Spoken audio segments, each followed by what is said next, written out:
Hello all, I am Palak Vadadia, Assistant Professor at LJ Institute of Engineering and Technology in Department of Electronics and Communication. Today we will discuss the topic that is while loop exercise that already I have given in a last session from unit number 2, that is Python decision making and loops. So let's start. First exercise, that is write a code to find the factorial of any number. Now how we can find the factorial?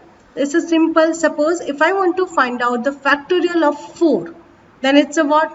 The 4 multiplied by 3, multiplied by 2, multiplied by 1. So the answer is what? It's a 24. Now let's write this logic in a PyCharm. See here, write a code to find the factorial of any number.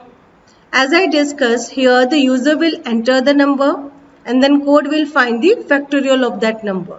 So the first variable I am just taking, that is num, and it's integer, and here I am using the command that is input and then enter the number.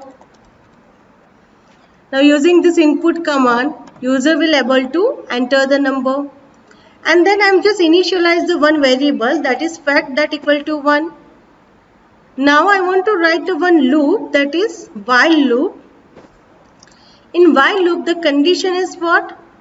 That is a num is greater than or equal to 1. It will check this condition. If it is not if it is satisfied, then it's a fact equal to what? It's a fact multiplied by what? It's a num. And we know that in a factorial, every time the number minus 1, that is if it is a fact, if we want to find out the factorial of 4, then 4 multiplied by 3, 3 is what? It's a 4 minus 1. Then again 3 minus 1, that is what? Is it 2. So I am just writing the num that equal to num minus 1. And then simply I want to print the result. So print factorial is, and then the variable I have used, that is what? It's a fact. Now let's run this code. Run. So the first number that is I'm entering, that is 4, and we know the answer is what? It's a 24. Now if I enter 0, then what will happen? See here, num equal to what? Now 0, and fact equal to what? It's a 1. Now the next condition is what? It's a while condition. So the while num, in place of num you just assume 0. Now 0 is not greater than or equal to 1. So the body of while will not execute it. Simply it will print the factorial is what? It's a fact. And in place of fact is what? It's a 1. Now let's see. Yes, the factorial is what? It's a 1. Now if I want to see the step-by-step execution of this code, then first of all I have to assign some breakpoint. This red dot indicate it's a breakpoint. Now run, and instead of run you just click on the debug test. So here first enter the number. I am just entering 4 and then press enter. Now this is what? It's a debugger window. You just see here. Initially the number is what? It's a 4 because user has entered the 4. And yes, fact is what? It's a 1. Now this condition will check. That is what? Num, in place of num you just assume 4. 4 is greater than or equal to 1. Yes. Now see, this button is for line by line execution. Press this button. So after the execution of this loop, what will happen? 1 multiplied by 4. So the value of fact will become 4, and num is what? It's a 4 minus 1. Yes, it's a 3. Now again this condition is checked. That is what? In place of num you just assume 3. Yes, 3 is greater than or equal to 1. So again this loop is executed. And then fact is what? It's a 12. Yes. And num is what? It's a 2. Now if I press this, then again num. In place of 1 is, yes, greater than or equal to 1. So this loop is executed and the fact become what? It's a 24. See, after that, 1 minus 1, that is what? It's a 0. So the num variable contains the value that is 0. Now 0 is not greater than or equal to 1. So the body of while will not executed, and the simply whatever the stored in the fact variable, that is your answer. So our answer is what? It's a 24. So from this procedure you can debug your code. Now the second is, you take the integer input from the user until he or she press the Q and then print the average of all numbers. That means in this code, say your program is continuously asking to enter the number. For example, if you enter 2, again it will ask, please enter the number. Again you enter 2, again it will ask, please enter the number. This process is continue until you just press the Q. When you press the Q, it stops the asking the numbers, and then your code will just simply find the average of your entered number, and then you have to print that average. Now let's write this code in a PyCharm. So here the first, I'm just using two variables, that is n equal to 0 and sum that equal to 0. Alright, because I want to use these two variables in my code. And then one statement that is always true. So the while loop is always true and it simply asks the user, that is I equal to input, enter the number. Here in place of I, you can take any variable. You can take num also. Then if I that equal to what? It's Q. Then you just don't want to execute this while loop. So simply you just type break. Else what do you want to do? You want to find the what? Let's see, average of the number. So else, and here see, I'm not use the command that is int. So whatever is there, that is what is a string. So I have to convert that into the integer. So I'm just writing I that equal to int of I. Alright. Then sum that equal to sum plus I. And then n equal to what?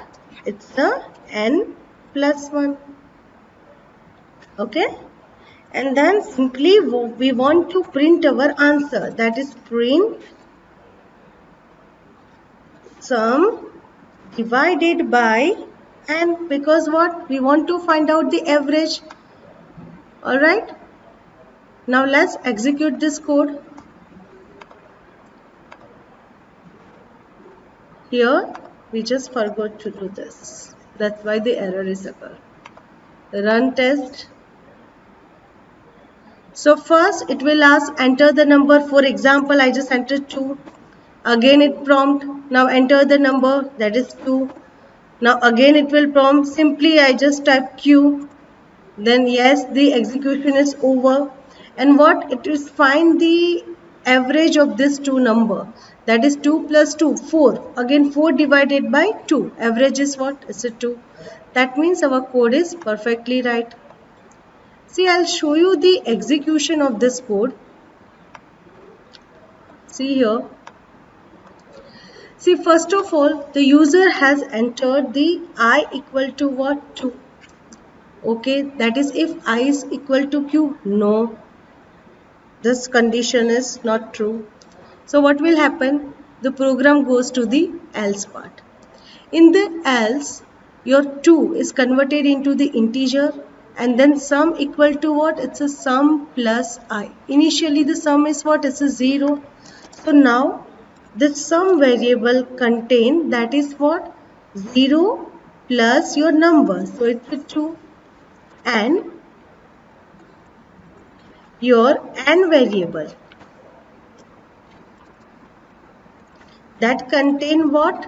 It's a n plus 1. So n is also, initially the n was 0. So now n equal to what? It's a 1. Now this condition is true. So again it will ask the user to enter the number. Again the user has entered what? It's a 2. So this if is not executed because the 2 is not equal to q. So the body of else will executed. So here simply 2 is converted into the integer. Now sum is what? It's a 2. 2 plus 2, 4. And initially the n is 1. So 1 plus 1, 2. Now I just enter what? Q. See here. Then it's a Q. So it will check. Q is equal to Q. Yes. It simply break this execution of this whole while loop. So the first unindented line specify that this is the stop of the while loop. So simply it will print sum. In place of sum you just put 4. In place of n you just write 2. So 4 divided by 2 and the answer is what? It's a 2. So I hope this code is clear. Now we will discuss our last exercise, that is find the cube root of the perfect cube.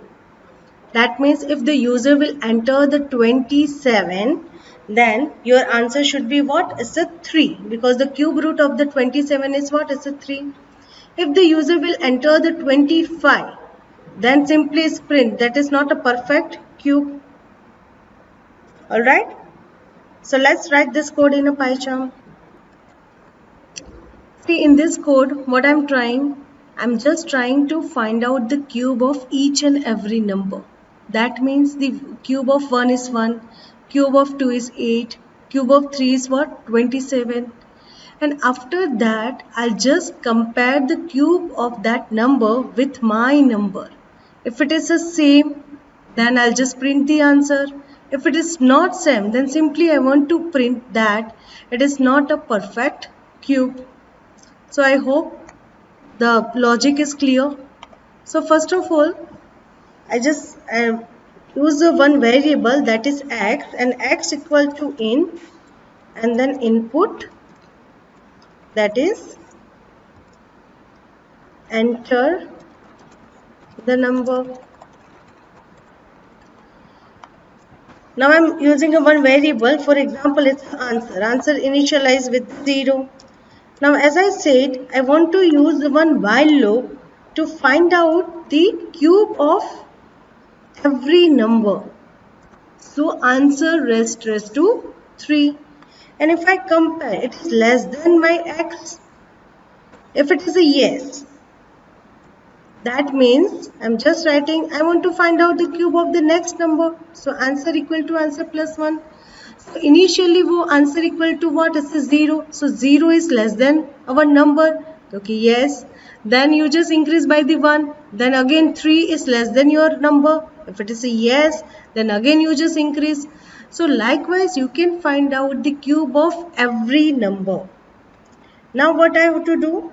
Simply I want to check one condition, that is if your answer raised to 3 is not equal to x, then simply print one message, print x is not a perfect cube. Alright. Now next, simply here I want to write that is else, and then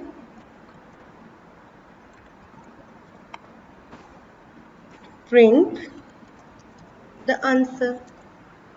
Now let's see the execution of this code. Run.